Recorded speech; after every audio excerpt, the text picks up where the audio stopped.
Hey ladies and gentlemen, welcome back to the channel. As always, it is Nick here, back with your daily crypto news and analysis, and today we're going to be talking about Quant Network, aka QNT. So sit back, relax, and before we fully jump on into this video, I do just want to ask guys, please leave a like on this video. It does help the channel grow immensely, and of course I always do greatly appreciate it. And if you do find any of the information in this video valuable, useful, or interesting any way possible, definitely hit that subscribe button and turn notifications on to never miss a future update. So overall, the main basis on this channel that I've been always trying to, kind of talk to you guys about, reiterate over and over again, is the fact that the new financial system is being ushered in at a very fast pace, sooner than anyone can really expect. I've said this on Twitter as well.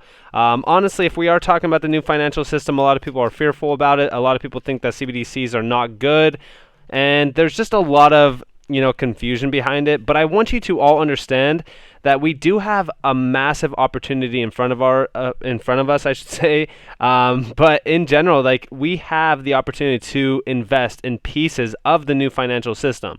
For an example, like XRP, I look at as a massive settlement asset for cross-border payments and things like that. Even HBAR, right? HBAR is an incredible opportunity as a DLT technology that is going to be utilized in massive industries, including healthcare, law firms, and stuff like that. It's very exciting to say the least. And even QNT, right? I've talked to you guys about QNT on a day-to-day basis just because I understand where this truly lies in the layers of the new financial system. This is, okay, so let's think about the new financial system as a house. QNT is going to be the foundation of it. I do believe that interoperability layers are going to be, the future of this space, as well as the future of the future, pretty much payment system. Because when we are talking about bank branches, banking networks, all of that needs to be able to transact and also communicate with one another, and you cannot get that without these interoperability layers. And of course, you guys do see in terms of the holders tabs, we are gaining every single day. Just 2 days ago, February 9th, we were at 43,093 holders. Now we're at 43,177. This continues to rise and rise. And just to give you guys an idea on how early we are on QNT compared to something like Bitcoin, we're at 43,177 holders. Yeah, look at Bitcoin in terms of the holders tab, right? I've always said this, we are so early. This has 40.5 million total addresses, almost 40.6 million. This is absolutely crazy, and I want you to all understand just how early we are. Now let's talk about the major markets ahead for, of course, QNT to really bridge, and that is, of course, cross-border payments. So I'm sure that a lot of you out there are aware of how massive this market is. I've always talked to you guys about remittances, cross-border payments in terms of the B2B market, even, just in general, P2P, right? Peer-to-peer, me and you, anyone that's really kind of transacting. These markets are absolutely massive. And we do see here, what are cross-border payments? Cross-border payments refer to transactions involving individuals, companies, banks, or settlement institutions operating in at least 2 different countries. Experts predict that the cross-border payment market, aka the global flows, are expected to reach $156 trillion by 2022. This is absolutely massive in terms of just volume alone. Now, the funny thing about this is that everyone is thinking, all right, well, we don't need interoperability layers because, XRP already solves this, and XRP is going to, just grasp all $156 trillion of this market. Absolutely not. I've always said that 1% to 10% might be a good pretty much level to really kind of I would say guesstimate on how much of this market valuation that XRP is going to grasp. But we don't know, all right? We really don't know, but all we know is that all of these major DLTs in this space that are doing incredibly well for themselves, HBAR, XRP, XDC, etc., they're going to grasp small, portions of this market. Could be 1% to 10% to 25%. It doesn't matter. All that matters is that there's going to be completely different DLTs working in this specific area. The problem there is, of course, interoperability, being able to communicate and transact those messaging formats, those messages in general, gossip between one another in terms of their protocols. That's going to be very, very challenging. Okay, and of course, we're going to need interoperability within that area. And I do believe that, of course, when we are talking about interoperability, a lot of people think that Link's going to be doing incredibly well. Trust me, I love Link. I think that Chainlink is an incredible asset as well. But I just think from the overall, point that we are at, on one, the technology standard, also in terms of their position within this market, QNT, aka Quant, is well positioned to become the interoperability choice for this sector. And let's talk about why. So first off, we do see here from today's article, we're also doing remittance to the US. See last year's tweet, my bet is on Citi. We do see here, and we're also doing remittance to the US. So this is a real world inclusion use case where payments and advance payments will allow, for example, a Ecuadorian farmer to get paid in 30 seconds once they've shipped goods rather than wait 6 weeks for a cash payment to come through. Going forward, this new DLT-based payment system could transform how global businesses and individuals transact and move money. And of course, we do go back a little bit in time. Don't underestimate IDB and LAC chain. And yes, biggest bank in the world, Citi, seems also involved. $2 trillion in assets. QNT is everywhere if you know where to look. And we do see here LAC chain. This wasn't LAC chain, but we're going to be talking about that as well. But Citi completes cross-border payments pilot using LAC chain. Citi teamed with the Inter-American Development Bank, to send cross-border payments between the U.S. and Latin America. And of course, we do see here, it was great to, back at the Citi HQ in New York, and to see the progress with DLT and blockchain in FS since our last meetings. 2020 is shaping up to be an exciting year with increasing blockchain adoption and implementation of real-world financial services use cases. And we also do see here, cross-border payments with blockchain. All of this is talking about Citi. LAC chain. Citi is the number one player here. Cross-border payments, blockchain. I'm telling you guys, pay attention to LAC chain because they are a huge player within this. And of course, so is Citi. Shout out to Son NL11 here for this. This is incredible. And also, we do see yet again, not this one here.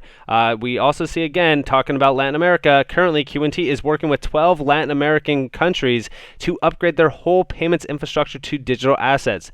Just imagine the amount of volume flowing through Overledger. I want you to all understand how massive this actually is. Currently, Quant is working on real use case with the Inter-American Deployment Bank. I don't know why I keep wanting to say development bank, and working with 12 Latin American countries to upgrade their whole payments infrastructure to digital assets. This is the fourth industrial revolution. This is digitization at the heart of the banking sector. This is the entire infrastructure being disrupted. It's equivalent to hitting the fast forward button on your remote control. Rather than wait 30 years to become like the UK, all 12 countries will just leapfrog to digital assets in the next 2 to 3 years. The funny thing about this is this takes us right to 2025, and guess what's going to be happening by 2025? A new bull market. So this is going to be, in my opinion, the ushering in of the utility-driven market that we've been waiting ever so patiently for, but I do believe that QNT will be at the heart of this. This is exactly why I continue to tweet out about QNT. I even said here, the new financial system is being ushered in faster than anyone could have ever expected. I even said yesterday, talking about QNT, open your eyes to QNT and all you will see is financial freedom ahead, because what they are building is absolutely massive, and they are already building, of course, the foundation to the entirely new infrastructure. We also see our CEO, Gilbert Verdian, tells Digital Rubicon's Hedge Week James, blockchain interoperability will transform global payment systems. I want you to all understand that you cannot have a new infrastructure without the connectivity layers built in. This is at the heart of everything, the plug and play basis of this technology to be adopted at mass scale. We also see here, QNT connects all the dots to each other, to financial institutions, to governments, and to you. This is the Web3 ecosystemal map, right? This is talking about finance, media and entertainment, platforms, infrastructure. All of this goes hand in hand. Like, everything here is great, right? Like, people are saying, I'm going to be investing into, we'll just say like random names, right? So, say for so, I don't know, somebody joins in on this, market tomorrow and they're like, well, I'm going to invest into, XRP because it sounds incredible. They're doing incredibly well. They have partnerships, blah, blah, blah. It does not matter because guess what? At the end of the day, you could have an asset that is partnered with every single main player, every single main bank branch, okay? As long as there's going to be other players in that market that are direct competition, or maybe they're going after the same market, they're both going to grasp some percentage of that market value, and they're going to need to gossip between one another because these protocols are completely different technology layers. They cannot gossip between one another without having that bridge between them, the connectivity layer, the interoperability layer. That is exactly why I am putting all of my chips on Quant. I believe that Q&T is going to be extremely huge, and I honestly think that it is a necessity for this new financial market. We do see here on 24th of February. I know that I mentioned this date multiple times, but this is talking about digital money. This is talking about the revolution in cross-border settlement. This is all focused on $156 trillion. I want you to all realize that a lot of these blockchain technologies and these technology companies like Ripple, even Accenture, right? All of them are working together. They are working together because they need to. They understand the values behind this technology. You cannot gain the full potential of this type of technology without being able to, one, plug and play with the banking system, but also be able to gossip between protocols.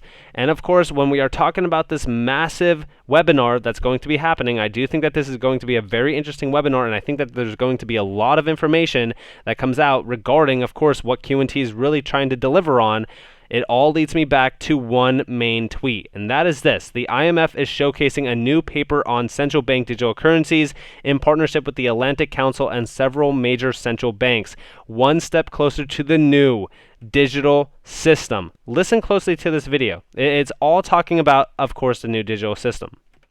And it is a pleasure to welcome you to today's conversation hosted by the Atlantic Council's Geoeconomic Center in partnership with the International Monetary Fund.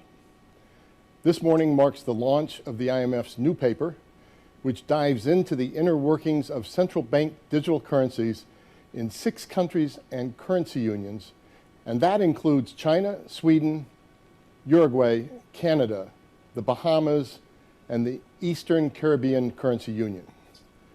Both the event and the IMF's paper could not be more timely or more significant. Last month, the U.S. Federal Reserve announced its intention to explore the creation of a central bank-backed digital dollar. Last week, India surprised many with their plans to have a digital rupee online by 2023. So truly, the race for the future of money is underway. We have moved beyond conceptual discussions of CBDCs, and we are now in the phase of experimentation. Central banks are rolling up their sleeves and familiarizing themselves with the bits and bytes of digital money. And as we heard from Fred, just last month, the Federal Reserve issued a report on CBDCs, and it noted that a CBDC could fundamentally change the structure of the US financial system. As you might expect, the IMF is deeply involved in this issue, including through providing technical assistance to many members. An important role for the fund is to promote exchange of experience and support the interoperability of CBDCs. As part of the service to our members, today we are publishing a paper that shines a spotlight on the experiences of 6 central banks at the frontier, including China and Sweden. And did you hear exactly what she said? Listen closely to what she says around like the 2-minute mark. Listen to this. 1 second. And support the interoperability of CBDCs. And support the interoperability of CBDCs. The main thing here is that we are no longer in the trial basis or even just the talks of CBDCs. We're seeing them being implemented on a day day-to-day scale. They are being developed, they're being deployed, and they're being utilized and tested currently. Things are moving very, very fast. The digital age of money is being streamlined. And guys, we are ever so close to the digitization of the entire financial infrastructure. And I believe that Q&T is at the main forefront of this. And it is going to be the foundational support layer for every major player in this space. So with that being said, I hope that you guys enjoyed this video. If you guys did, definitely leave a like, subscribe to notifications on if you guys want more free content. You guys are more than welcome to follow me on Twitter and join the free Discord down in the description below. As always, I hope that you all have a beautiful day or a beautiful night wherever you guys are in this beautiful world. It's been Nick. Peace out, guys.